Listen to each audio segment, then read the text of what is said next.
इस एक्सरसाइज का last question है ये, लास्ट क्वेश्चन नंबर 15वां। क्या कह रहा है? ए लंबाई की सीधी व चिकनी छड़ पर, ए लंबाई की क्या है? एक चिकनी छड़ है, उस पर क्या दे रखा है? चिकनी छड़ पर, चिकनी छड़ पर दे रखा है, उसकी लंबाई दे रखी है ए। एक छड़ है, ए लंबाई की है ये। और क्या कह रहा है? ए लंबाई की चिकनी छड़ पर, छड़ के एक सिरे से ओ से डी दूरी पर एक छल्ला ब्रावस्था में है। ये बिंदु हमारा कोई ओ है, यहाँ पर कोई छल्ला है ब्रावस्था में डी दूरी पर, ये दूरी डी है, ये हमारी छड़ है, डी दूरी पर छल्ला है। फिर क्या कह रहा है? ब्रावस्था में है यहाँ पर, यानी कि वेग बराबर क्या है यहाँ पर? 0। फिर क्या कह रहा है? छड़ को अचानक क्षैतिज समतल में सिरे ओ के सापेक्ष अचर केंद्रीय कोणीय वेग ओमेगा से घुमाया जाता है। क्वेश्चन नंबर 15 में दे रखा है थीटा डॉट कोणीय वेग क्या है? ओमेगा। ये कैसा है? अचर है। फिर क्या कह रहा है? ओमेगा से घुमाया जाता है। सिद्ध कीजिए कि छल्ला इतने समय पश्चात इस वेग से छड़ को छोड़ देगा। समय टी पूछ रहा है, समय टी बराबर सिद्ध करना है। इसमें कितना है समय टी बराबर? 1/ओमेगा, 1/ओमेगा कॉस हाइपरबोलिक A/d। ये प्रूफ करना है। वेग की बात कर रहा है वो, इसमें वेग क्या दे रखा है? वेग सिद्ध करना है ओमेगा √2a² - d², ये सिद्ध करने हैं। तो दोनों को सिद्ध करने के लिए हम क्या करेंगे? ये यहाँ पर जो समतल दे रखा है वो चिकना है, क्योंकि समतल चिकना है, इसलिए क्या होगा? समतल चिकना है इसलिए क्या होगा? समतल चिकना है तो हमारा अरीय त्वरण क्या होगा? अरीय त्वरण बराबर 0। अरीय त्वरण 0 हो जाएगा। अरीय त्वरण 0 हो जाएगा तो इसका मतलब क्या है कि हमारा r double dot minus r theta dot square की वैल्यू क्या होगी? 0। r डबल डॉट का मतलब क्या है? d2r/dt² बराबर, इसको उधर ले जाएं, d थीटा/dt, ऐसा रह जाएगा ये। तो d2r/dt² बराबर r ओमेगा स्क्वायर कह सकते हैं। d थीटा/dt की वैल्यू, d थीटा/dt की वैल्यू ओमेगा स्क्वायर। अब इसका समाकलन करने के लिए हम क्या कर रहे हैं? इसमें दोनों ओर 2dr/dt का गुणा करा रहे हैं। इसमें दोनों ओर क्या करवा रहे हैं? 2dr/dt, और ये जैसे तैसे ओमेगा स्क्वायर 2r/dt, इसमें गुणा करवा दिया। ओमेगा स्क्वायर जैसे तैसे, r हमारा है ही 2dr/dt का गुणा करवा दिया। इसका फायदा क्या होगा कि ये जो हमारे पास में इतना पूरा है, ये d/dt बन जाएगा किसका? dr/dt के होल स्क्वायर का। इधर क्या बन जाएगा? ये ओमेगा स्क्वायर, ये d/dt किसका बन जाएगा? ये बन जाएगा r स्क्वायर का। तो अब हम क्या करेंगे? दोनों ओर समाकलन कर देंगे। इधर समाकलन करेंगे तो क्या आएगा? dr/dt का होल स्क्वायर आ जाएगा। इधर समाकलन करेंगे तो क्या आएगा? ओमेगा स्क्वायर, और कितना आ जाएगा? r स्क्वायर प्लस एक कांस्टेंट c। तो ये हमारी समीकरण 1 बन गई। समाकलन करेंगे तो अवकलन समाकलन कैंसिल हो जाएंगे, अवकलन समाकलन कैंसिल हो जाएंगे दोनों, तो केवल r स्क्वायर रह जाएगा। ओमेगा स्क्वायर जैसे तैसे, यहाँ पे समाकलन और अवकलन और समाकलन कैंसिल हो जाएंगे, dr/dt का होल स्क्वायर बचेगा। अब हमारा काम है इस c का मान निकालें। c का मान कैसे निकालेंगे? प्रारंभ की शर्तों से। प्रारंभ में क्या क्या है हमारा, t बराबर 0 पर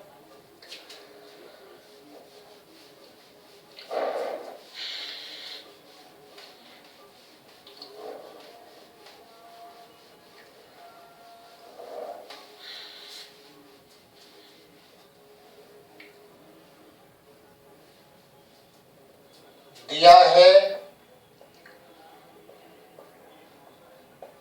है t बराबर 0 पर r dr/dt क्या है, dr/dt की वैल्यू 0 है। क्यों है 0? क्योंकि जब छल्ला प्रारंभ में है, भ्रावस्था में है, तो इस वजह से dr/dt यानी वेग की वैल्यू क्या हो जाएगी, 0। तो dr/dt की वैल्यू 0, यहाँ पर हम r की जगह क्या लिख रहे हैं, तथा r बराबर क्या है, छल्ला प्रारंभ में d दूरी पर है, तो ये क्या हो जाएगा, समीकरण 1 में रख रहे हैं, समीकरण 1 में मान रखने पर, समीकरण 1 में मान रख रहे हैं यहाँ पर, तो क्या आ जाएगा, dr/dt की जगह 0 लिख रहे हैं, 0 बराबर कितना, ओमेगा स्क्वायर, r की जगह d लिख रहे हैं, d स्क्वायर प्लस c, इसका मतलब c का मान क्या आ जाएगा, माइनस के omega square D square, omega square D square को इधर भेज देंगे, c का मान समीकरण 1 में रख दें, c का मान समीकरण 1 में रखने पर, समीकरण 1 में रखने पर क्या आएगा, dr/dt का होल स्क्वायर बराबर क्या हो जाएगा, dr/dt का होल स्क्वायर क्या हो जाएगा, ओमेगा स्क्वायर r स्क्वायर, और c की वैल्यू कितनी, माइनस ओमेगा स्क्वायर और d स्क्वायर। हमें वेग चाहिए और समय चाहिए, तो वेग के लिए क्या करेंगे, यहाँ से ओमेगा स्क्वायर तो कॉमन आ रहा है, तो क्या रह जाएगा, dr/dt की वैल्यू क्या हो जाएगी, अंडर रूट ओमेगा स्क्वायर और r square minus omega square और d square. Omega square common आ रहा है, तो क्या रह जाएगा, ये ओमेगा स्क्वायर कॉमन रह जाएगा, r square minus d square, r square minus d square रह जाएगा ये। अब क्या करेंगे, r square minus d square ये तो है ही हमारे पास में, ये हमारे पास dr/dt की वैल्यू है, हमें चाहिए समय और क्या चाहिए, वेग। तो वेग की वो कह नहीं रहा कि कौन सा वेग है, अर्य वेग है या अनुप्रस्थ वेग है, केवल वेग शब्द दिया हुआ है, तो इसका मतलब कौन सा वेग है, वो परिणामी वेग है। तो परिणामी वेग क्या होगा, वेग जो कि हमारा क्या होगा, परिणामी वेग, परिणामी वेग क्या हो जाएगा, वेग बराबर अंडर रूट कितना, अर्य वेग का स्क्वायर, अर्य वेग स्क्वायर प्लस अनुप्रस्थ वेग स्क्वायर, अनुप्रस्थ वेग स्क्वायर। तो वेग का मान क्या आ जाएगा, वेग बराबर हो जाएगा कितना, अंडर रूट अर्य वेग, अर्य वेग क्या होता है, r डॉट होता है, r डॉट स्क्वायर प्लस अनुप्रस्थ वेग कितना होता है, अनुप्रस्थ वेग क्या होता है, r थीटा डॉट का स्क्वायर। तो this equal to under root r dot हम निकाल सके, r डॉट का मतलब dr/dt से है, तो dr/dt का स्क्वायर यानी कि ये आ जाएगा omega square r square minus omega square और d स्क्वायर। dr/dt ये रहा, ये रख दिया यहाँ पर, plus r square theta dot की वैल्यू क्या है, थीटा डॉट की वैल्यू ओमेगा है, ओमेगा स्क्वायर। तो ये कितना हो जाएगा, अंडर रूट, ये 2r स्क्वायर हो जाएंगे, 2r square minus omega square और d स्क्वायर, और इसमें भी ओमेगा स्क्वायर है, 2 omega square r square minus omega square d square, इतना रह जाएगा ये। अब क्या करेंगे, अब हमें तो जब चाहिए वे कब, जब छल्ला छड़ को छोड़ देता है। छल्ला छड़ को कब छोड़ देगा, जब वो a दूरी तय कर लेगा, a दूरी तय कर लेगा तो छल्ला छड़ को छोड़ देगा। कैसे, चित्र से देखते हैं। चित्र से पता चलेगा हमें कि छल्ला छड़ को कितनी दूरी पर छोड़ेगा।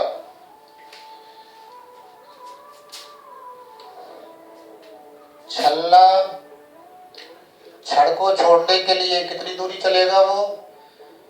ये हमारी कोई छड़ है इस टाइप की, इसमें कोई छल्ला यहाँ पर है, यहाँ पर ये डी दूरी पर है, डी दूरी पर है और ये पूरी दूरी कितनी है हमारी ए है। तो छल्ला छड़ को छोड़ देगा तो ये बाहर की ओर गमन करेगा, बाहर की ओर गति करेगा।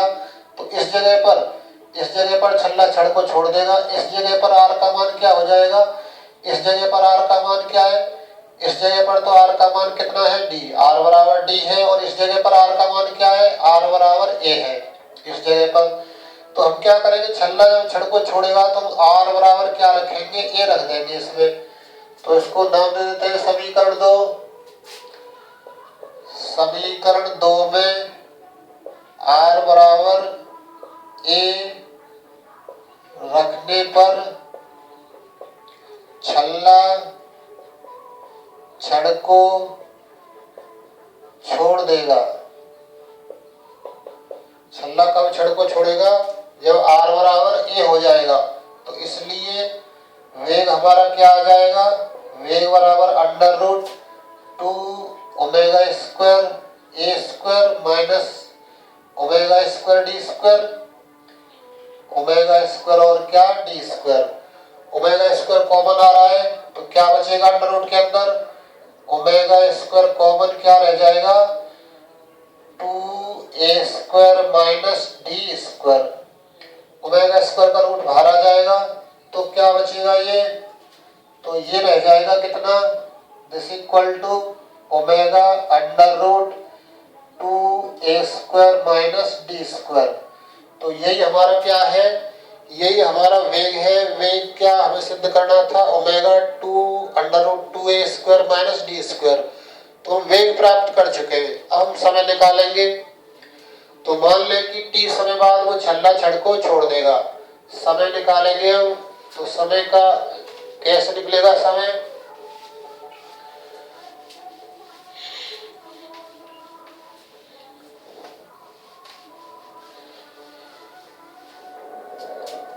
माना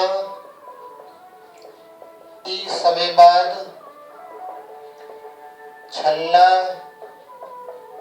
छड़ को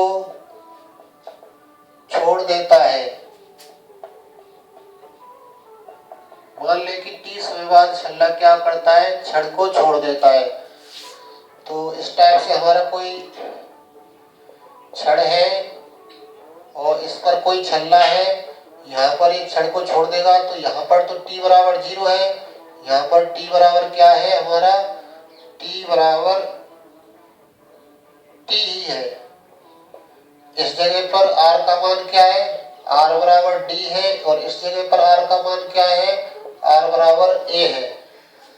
तो हमारा जो dr/dt आया था, dr/dt का स्क्वायर, क्योंकि dr/dt का स्क्वायर कितना आया था, r square omega square minus omega square और डी स्क्वायर ये आया था। तो इसमें से ओमेगा स्क्वायर कॉमन आ रहा है, अंडर रूट में भेज दें तो dr/dt की वैल्यू क्या हो जाएगी, अंडर रूट कितना r square omega square minus omega square D square.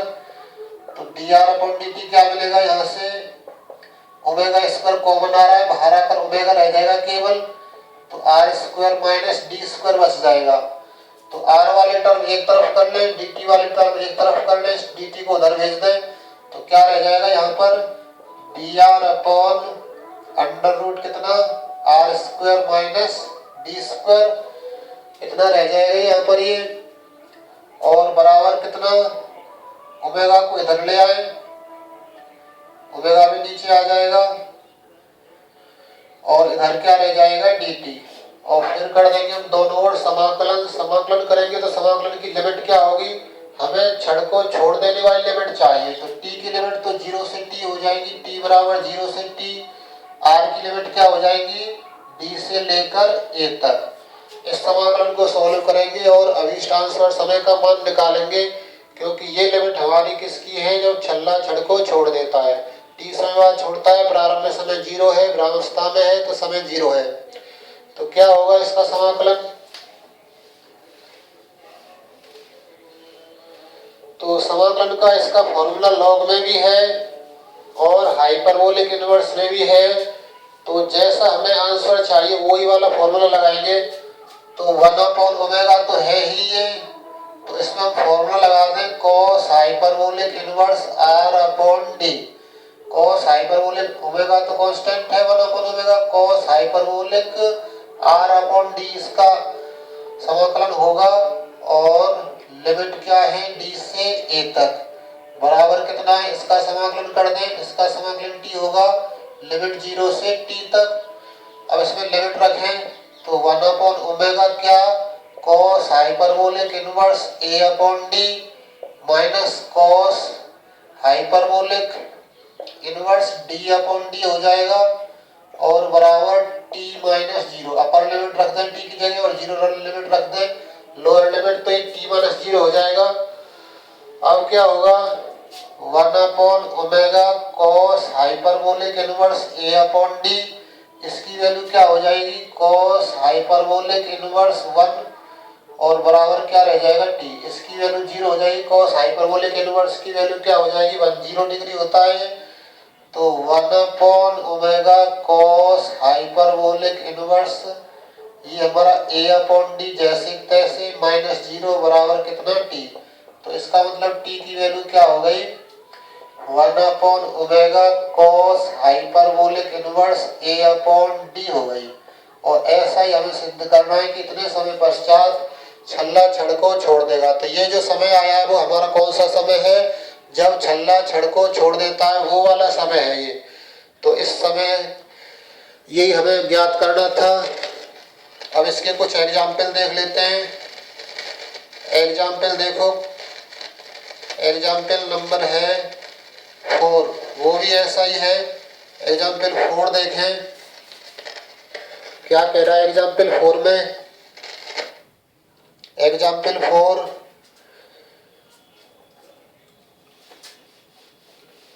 इसमें कह रहा है एक छल्ला जो कि एक पतली लंबी चिकनी छड़ पर, फिर से चिकना शब्द आ रहा है तो इसका मतलब अरिय त्वरण क्या होगा, 0 होगा। तो क्या दे रखा है, जो दे रखा है उसको लिख लेते हैं। क्या क्या दे रखा है, एक छल्ला है जो एक पतली लंबी चिकनी छड़ पर फिसल सकता है। एक छल्ला और एक छड़ है, ये छड़ है हमारी, इस पर कोई क्या है, छल्ला है, फिसल सकता है। छड़ के एक सिरे O से D दूरी पर स्थित है। फिर से वही तरीका दे रखा है, D दूरी पर स्थित है छड़ के एक सिरे O से, ये हमारा O सिरा है। D दूरी पर स्थित है, छड़ को एक समान रूप से बिंदुओं के सापेक्ष घुमाया जाता है, एक समान रूप से घुमा रहे। तो छड़ को, एग्जाम्पल 4 है ये, छड़ को एक समान रूप से घुमा रहे हैं, एक समान रूप से घुमाया जाता है, घुमाया जाता है। तो क्या होगा, थीटा डॉट कोणीय वेग क्या हो जाएगा, कांस्टेंट अचर। कोणीय वेग क्या हो जाएगा, ओमेगा हो जाएगा जो कि अचर है। थीटा डॉट की वैल्यू क्या हो जाएगी, ओमेगा।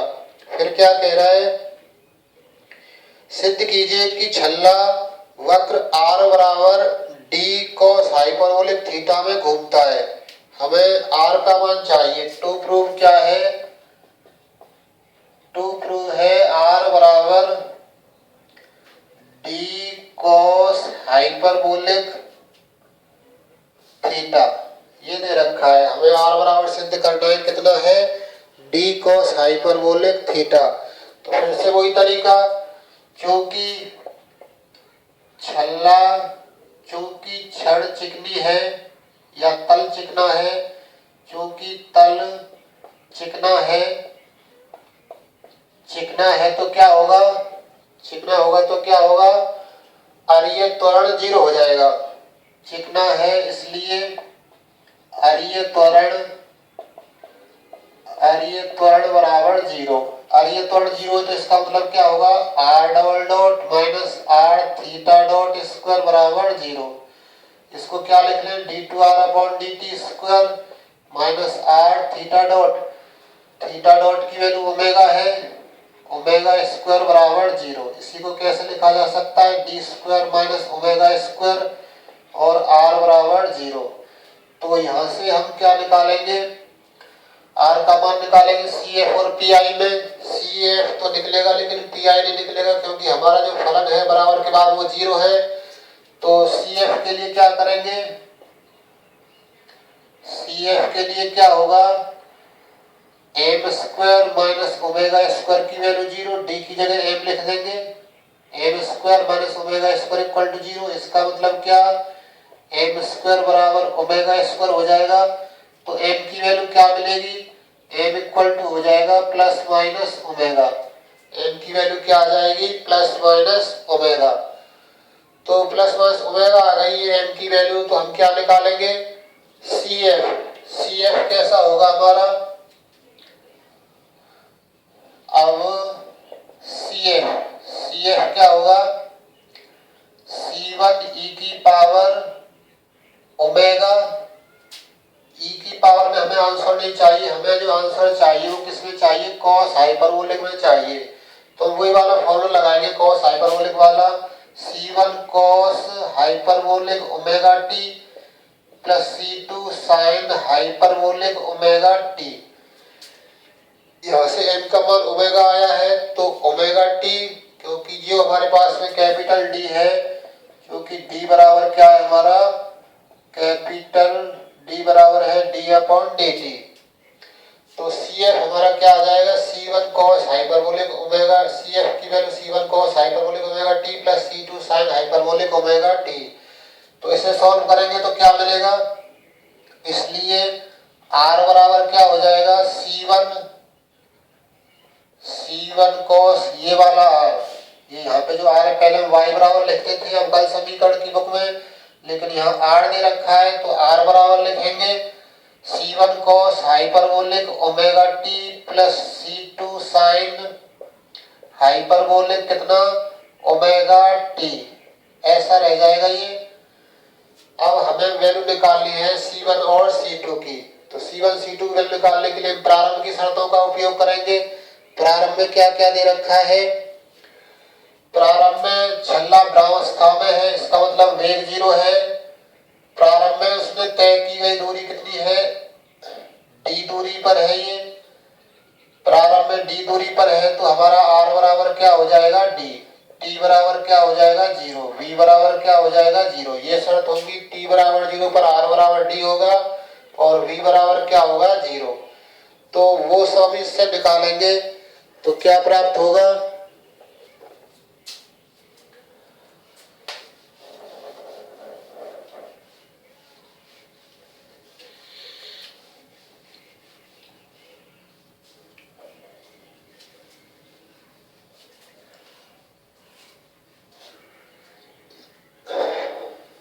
ये हमारा समीकरण, यदि चाहे तो इसको 1 कह दे, मुख्य समीकरण है ये। इसी से हम वेग भी निकालेंगे। तो समीकरण कौन से में, समीकरण 1 में प्रारंभ में t बराबर 0 r बराबर 0 रखने पर क्या आएगा बताओ, r की जगह क्या लिख रहे हैं, r की जगह d लिख रहे हैं, r बराबर d है प्रारंभ में, तो यहाँ पर d हो जाएगा। तो d इक्वल टू क्या होगा, d इक्वल टू क्या आ जाएगा, C1 cos hyperbolic 0 plus C2 sign hyperbolic 0। d की जगह 0 लिख रहे हैं, C1 C2 अपने स्थान पर जैसे तैसे, r की जगह d लिख रहे हैं। तो d इक्वल टू क्या हो जाएगा, C1 इंटू 1 cos हाइपरबोलिक 0 की value 1, C2 sine hyperbolic value की 0। तो इसका मतलब C1 की वैल्यू क्या आ जाएगी, C1 की वैल्यू D मिल जाएगी। C1 का मान समीकरण 1 में रख देंगे तो R का मान मिल जाएगा। और C2 अभी नहीं मिला है हमें, उसके लिए हम वे की कंडीशन लगाएंगे। तो समीकरण कौन से का, समीकरण 1 का ही अवकलन करेंगे। समीकरण 1 का अवकलन करने पर क्या आएगा, dr/dt हो जाएगा। ये बराबर कितना, C1 cos hyperbolic omega T की वैल्यू क्या हो जाएगी, साइन हाइपरबोलिक ओमेगा टी। फिर ओमेगा टी का करेंगे तो ये क्या आ जाएगा, ओमेगा प्लस इसका करेंगे कितना हो जाएगा, C2 sine hyperbolic omega T का करेंगे तो cos हाइपरबोलिक ओमेगा टी। और फिर ओमेगा टी का करेंगे तो कितना हो जाएगा, ओमेगा। ये हमने इसका अवकलन कर दिया। टी के सापेक्ष C1 कांस्टेंट है, cos हाइपरबोलिक का साइन हाइपरबोलिक में हो गया, साइन हाइपरबोलिक टी का क्या हो जाएगा, cos हाइपरबोलिक में।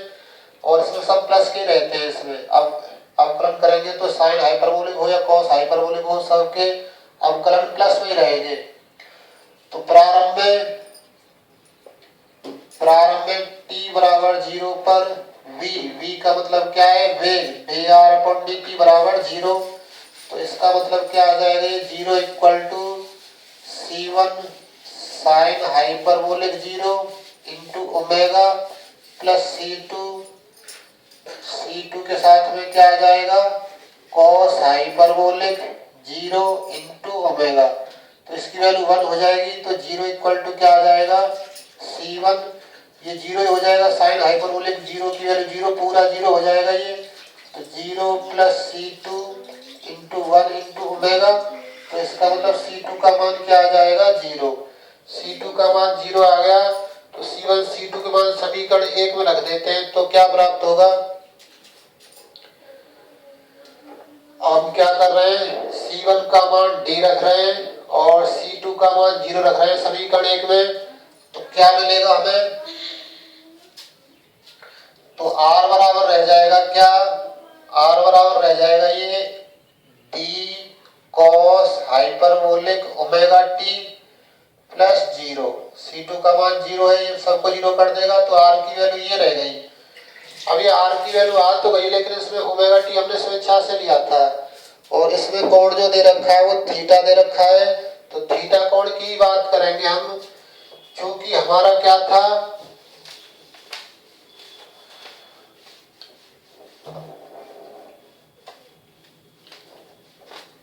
क्योंकि क्या है, क्योंकि थीटा डॉट हमारा क्या था, ओमेगा था। तो इसका मतलब कितना, D theta upon D T बराबर ओमेगा।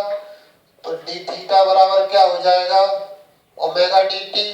तो थीटा बराबर क्या हो जाएगा, ओमेगा टी प्लस सी। तो इसका समाकलन करने पर आएगा ये ओमेगा टी प्लस सी।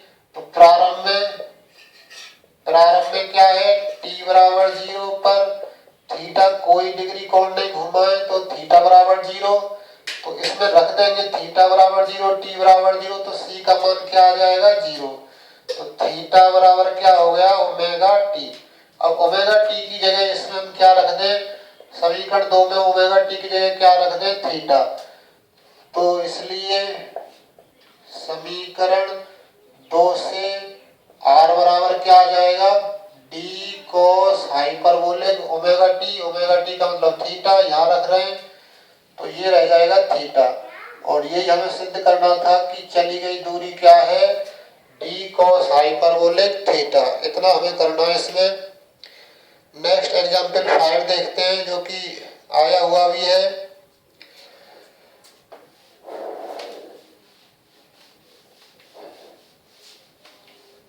एग्जाम्पल 5 में क्या कह रहा है, पहले क्वेश्चन पढ़ लें। ये एग्जाम्पल 5 जेपीएच की बुक में है, ये डायनामिक्स की बुक में गति विज्ञान। समान वेग v से बहने वाली नदी के किनारे पर कोई क्या है, नदी है, कोई नदी है और वो क्या हो रही है, समान वेग से बह रही है। नदी कौन से वेग से बह रही है? समान वेग से। फिर क्या कह रहा है वो? समान वेग v से बहने वाली नदी के किनारे, इसको हटाने हमें और आवश्यकता पड़ेगी इसमें वक्र की। नदी के किनारे पर क्या है?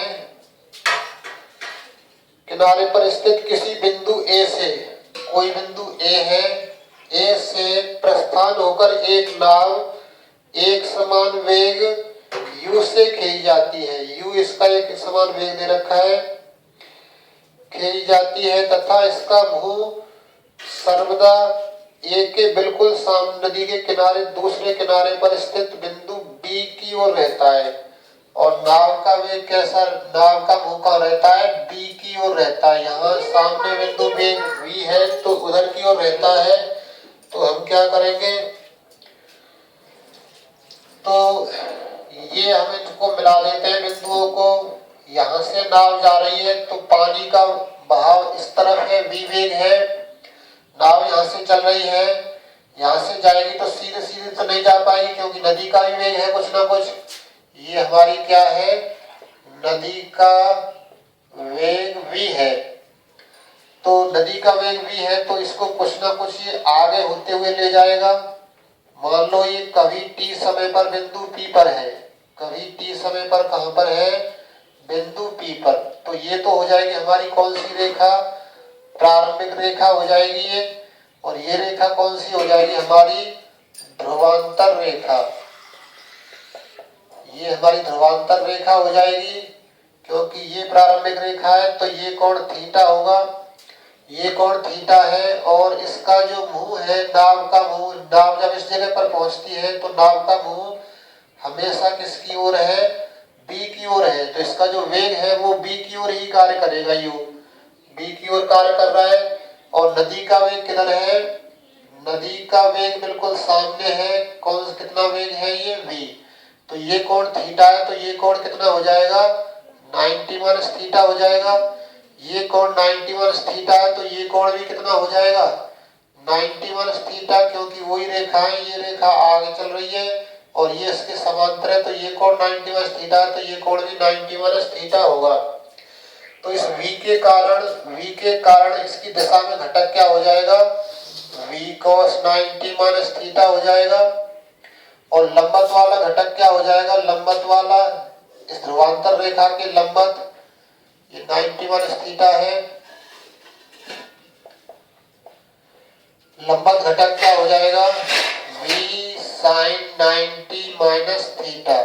ये हमारा कौन सा घटक हो जाएगा? लंबवत वाला। तो क्या करेंगे? और इन सब की सहायता से हम किसका?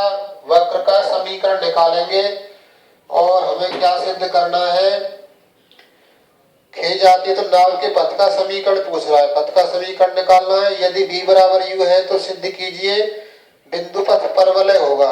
और यदि v बराबर क्या है? u, तो हमें सिद्ध करना है इसका जो बिंदु पथ है वो क्या होगा? परवलय का समीकरण होगा। तो देखते हैं किस प्रकार से होता है।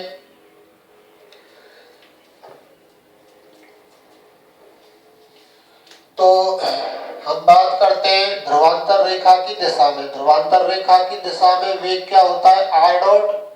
और ध्रुवांतर रेखा के लंबवत, ध्रुवांतर रेखा के लंबवत, ये ध्रुवांतर रेखा है, इसके लंबवत वेग ये है, ये क्या होता है? r theta dot. तो हमारी r थीटा डॉट की वैल्यू क्या हो गई? v sin 90 minus theta. और r डॉट की वैल्यू क्या हो गई? ध्रुवांतर रेखा की दिशा में एक तो इधर की साइड में, इधर की दिशा में क्या दे रखा है? v cos 90 minus theta. और u इसका विरोध कर रहा है, u इसके विपरीत दिशा में तो माइनस का u। तो इसका मतलब क्या होगा? इन दोनों को हल कर लेते हैं तो ये क्या रह जाएगा? r थीटा डॉट बराबर कितना? v cos थीटा हो जाएगा 90 minus theta, sin 90 minus theta की वैल्यू क्या हो जाएगी? cos theta. इतना प्राप्त हो जाएगा ये। और कितना? यदि चाहें तो इस थीटा डॉट को क्या लिख लें? d थीटा अपॉन dt, जिससे कि हमें पथ का समीकरण निकालने में आसानी रहे। यहाँ पर क्या होगा? r डॉट को क्या लिख लें? dr upon dt। तो इसकी वैल्यू क्या हो जाएगी? cos 90 माइनस थीटा क्या हो जाएगा? sin theta.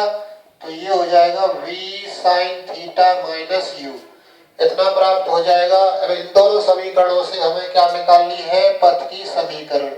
इनको नाम दे दें समीकरण 1 और समीकरण 2। इन दोनों से क्या निकालनी है हमको, पथ की समीकरण।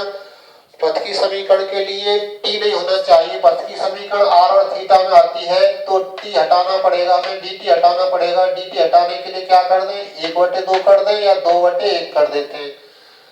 तो ऐसे कर देंगे तो dt कट जाएगा ये, तो हम समीकरण 2 समीकरण 1 कर देते हैं। क्या मिलेगा, समीकरण 2 समीकरण कौन सा, 1 कर रहे हैं, तो दिस इंप्लाइज क्या होगा, dr अपॉन dt के अपॉन में क्या आ जाएगा, r d theta upon dt बराबर इधर क्या रहेगा, v cos थीटा अपॉन में कितना, v sin theta minus u।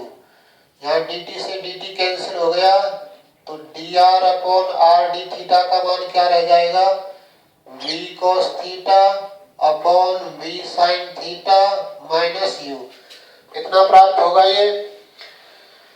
तो इसे सरल करेंगे, हम क्या करेंगे, थीटा वाले पद एक तरफ और r वाले पद एक तरफ, तो dr upon r equal to d theta को यहाँ से हटा दें, उधर भेज दें, v cos theta D theta upon में कितना, v sin theta minus u, ऐसा रह जाएगा। अब हम कर दें दोनों ओर समाकलन, इसका समाकलन तो आसान है, log r हो जाएगा। इसका समाकलन क्या होगा, इसको यदि हम t मान लें, इसको t मान लें तो ये पूरा मिल जाएगा v cos theta d theta, तो इसका समाकलन डायरेक्टली कर देते हैं। log r बराबर क्या हो जाएगा, ये log v sin theta minus u और प्लस log c आ जाएगा कोई कांस्टेंट। तो क्या करेंगे, कांस्टेंट जो हमारे पास में आया है इसका मान निकालेंगे प्रारंभ की शर्तों से, या फिर इस कांस्टेंट को ऐसे ही रहने दें।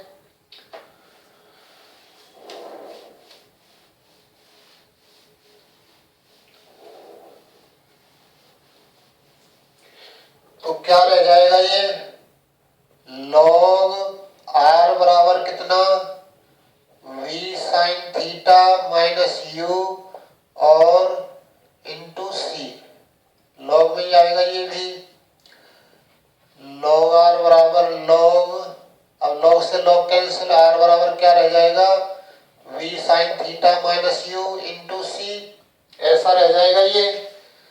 तो ये हमारी r की वैल्यू आ गई, जो कि अभीष्ट पथ का समीकरण है, जो कि अभीष्ट किसका, अभीष्ट पथ का समीकरण है। ये हमारा पथ का समीकरण आ जाएगा।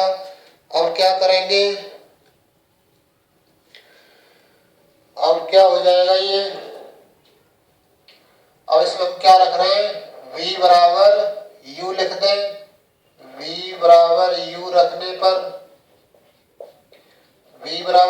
पर r बराबर क्या हो जाएगा, u sin theta minus u और कितना इंटू सी, तो r बराबर क्या हो जाएगा, u कॉमन ले लें, तो ये रह जाएगा कितना, साइन थीटा माइनस 1c, जो कि क्या कह दें, जो कि अभीष्ट परवलय है। परवलय जो हमें सिद्ध करना है उसका समीकरण मिल जाएगा, जो कि अभीष्ट परवलय है। तो इतना करना है इस एग्जाम्पल में, और एग्जाम्पल्स को करके देखना, हो जाएंगे सभी। इसका जो एग्जाम्पल नंबर 9 है, वो एग्जाम्पल नंबर 9 हम अगली एक्सरसाइज में करवाएंगे, उसमें आसानी से हल हो जाएगा ये।